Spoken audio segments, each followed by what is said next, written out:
당시 최고의 인재들이 만들고 침몰 불가능이라 불린 배가 어떻게 단 2시간 40분 만에 가라앉았을까요?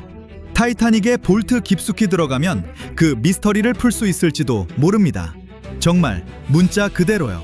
모든 건 1907년 런던의 한 만찬에서 시작되었습니다. 윌리엄 제임스 피리경은 큰 계획이 있었고 적합한 사람들이 필요했죠. 그는 영국 해운회사 화이트 스타 라인의 이사를 초대해 이야기를 나눴습니다. 화이트 스타는 이미 대서양 횡단 여행으로 큰 성공을 거두며 이민자들을 미국으로 보내 돈을 벌고 있었습니다. 하지만 경쟁이 치열했죠. 최대 경쟁사 중 하나인 큐나드가 루시타니아와 모리타니아라는 날렵하고 빠른 배 두 척을 막 출항시켰거든요. 이 배들은 속도와 럭셔리 모든 면에서 최고였습니다. 피리는 그냥 두고 볼 생각이 없었습니다. 아일랜드 조선 회사의 회장으로서 화이트 스타와 손잡으면 업계를 지배할 수 있다고 봤죠. 바로 그날 밤 저녁 식사 중에 배양 여객선 한 대를 구상하기 시작했습니다. 올림픽, 타이타닉, 그리고 나중에 브리타닉이 된 세 번째 배까지요. 곧 그 아이디어들이 현실이 되기 시작했습니다. 타이타닉과 쌍둥이 배, 올림픽의 건조가 시작됐죠. 규모가 어찌나 대단했던지 벨파스트 항구의 퀸즈 아일랜드, 지금의 타이타닉 쿼터에 새 조선소 2개를 지어야 했습니다. 하지만 그렇게 거대한 걸 만든다고요? 말처럼 쉬운 게 아니었죠. 원조를 맡은 영국 회사 할랜드 앤드 울프는 정신없이 바빴습니다. 누구도 시도해본 적 없는 가장 큰 배였고 이 꿈을 실현하기 위해 15,000명이 쉬지 않고 일해야 했습니다. 타이타닉과 쌍둥이 배는 약 269m 길이로 계획되었습니다. 새로운 큐나드 여객선보다 약 37m 더 긴 셈이었죠. 완성됐을 때 타이타닉은 도시블럭 4개 길이의 9층 건물 높이였습니다. 당시 가장 큰 배였을 뿐 아니라 또 다른 별명도 얻었는데요. 쉽빌더 매거진이 조사했을 때 침몰 불가능이라는 수식어를 붙였습니다. 하지만 어딘가에서 뭔가 크게 잘못됐죠. 타이타닉을 엑스레이로 찍어본다면 이런 게 보일 겁니다. 2,000개의 강철판, 각각 최대 약 9m 길이에 약 3톤 무게. 이걸 조립하기 위해 거대한 금속 골격처럼 만들었는데 용고리 척추 역할을 하고 선체판이 외피를 형성했습니다. 경쟁에서 이기려면 타이타닉은 거대하면서도 빨라야 했습니다. 그래서 프로펠러를 혁신해야 했죠. 프로펠러가 3개 있었는데 바깥쪽 2개는 날개가 3개, 중앙 프로펠러는 날개가 4개였습니다. 직경이 약 7m에 달하는 거대한 바깥쪽 프로펠러는 배의 증기기관으로 구동됐습니다. 이 기관들은 배의 근육 같아서 증기를 프로펠러를 돌리는 동력으로 바꿨죠. 중앙 프로펠러는 좀 더 작아서 직경이 약 5m였고 저압 증기 터빈으로 구동됐습니다. 기관과 터빈의 조합은 당시로선 꽤 첨단 기술이었고 타이타닉이 약 21노트로 항해할 수 있게 해줬습니다. 시속 약 39km인데 그리 빠르게 들리진 않죠. 하지만 이 크기의 배로선 대단한 거였습니다. 프로펠러 자체는 망간 청동으로 만들어졌는데 강하고 부식에 강해서 선택된 재료입니다. 짠 바닷물을 헤치고 나갈 때 이게 정말 중요하거든요. 이 엔진 시스템은 최대 46,000마력을 낼 수 있었는데 자동차 230대를 합친 것과 같은 힘이죠.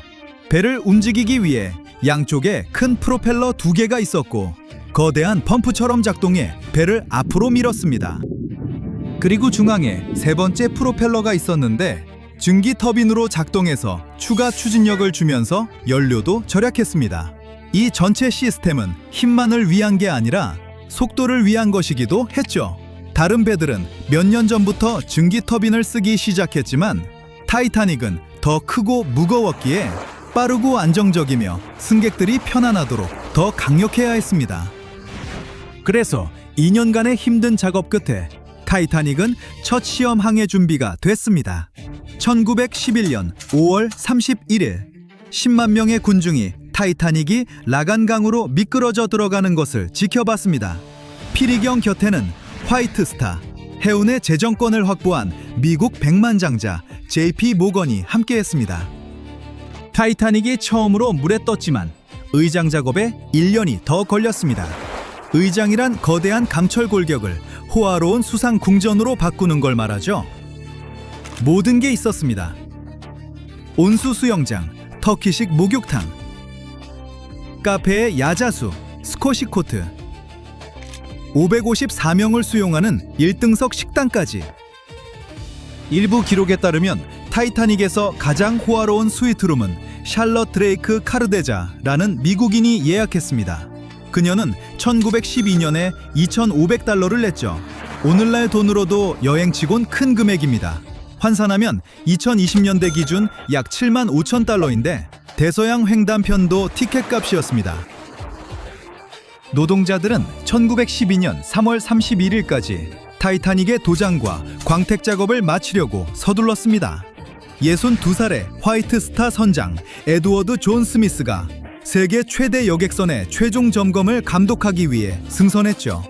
선장은 이번이 마지막 대서양 횡단이 될 거라고 말했습니다. 미국에 도착하면 은폐할 거라고요.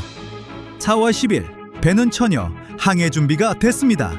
석탄과 첫 승객들을 태우기 위해 사우샘프턴으로 항해했죠. 승객 실비아 콜드웰이 가파논에게 저 거대한 배가 정말 침몰하지 않느냐고 물었고 그는 그 유명한 대답을 했습니다. 하나님조차도 저 배를 침몰시킬 수 없습니다. 항해 나흘째 RMS 타이타닉은 운명을 맞이했습니다. 빙산 경고를 받았음에도 배는 어둠 속에서 아주 빠르게 항해하고 있었죠. 막루 당직자들이 마침내 빙산을 봤을 때 배가 멈추거나 방향을 틀기엔 너무 가까웠습니다. 거대한 차에서 갑자기 브레이크를 밟는다고 상상해보세요. 그런데 그 차가 일반 차량보다 2만 배 무겁고 엄청나게 빠르게 움직인다고 상상해보세요. 타이타닉이 방향을 틀려 했을 때 결국 빙산을 옆으로 긁고 말았습니다. 선원들이 속도를 줄이고 방향을 틀려 했지만 배는 빙산을 스치며 선체 100m를 찢어버렸고 16개의 방수 구획 중 6개가 손상됐습니다.